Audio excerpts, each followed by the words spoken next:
দিতে তাহলে অনেক ভালো হতো।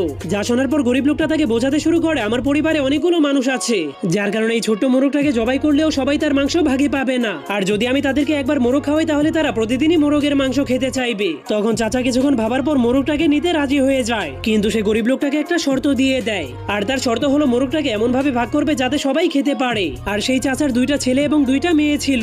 তখন গরিব লোকটা খুব চালাকি করে সেই মোরগটাকে ভাগ করতে শুরু করে। তখন সে মোরগের মাথা এবং গলাটাকে চাচা চাচিকে খেতে দেয়, কারণ তারা পরিবারের সব থেকে সম্মানিত মানুষ।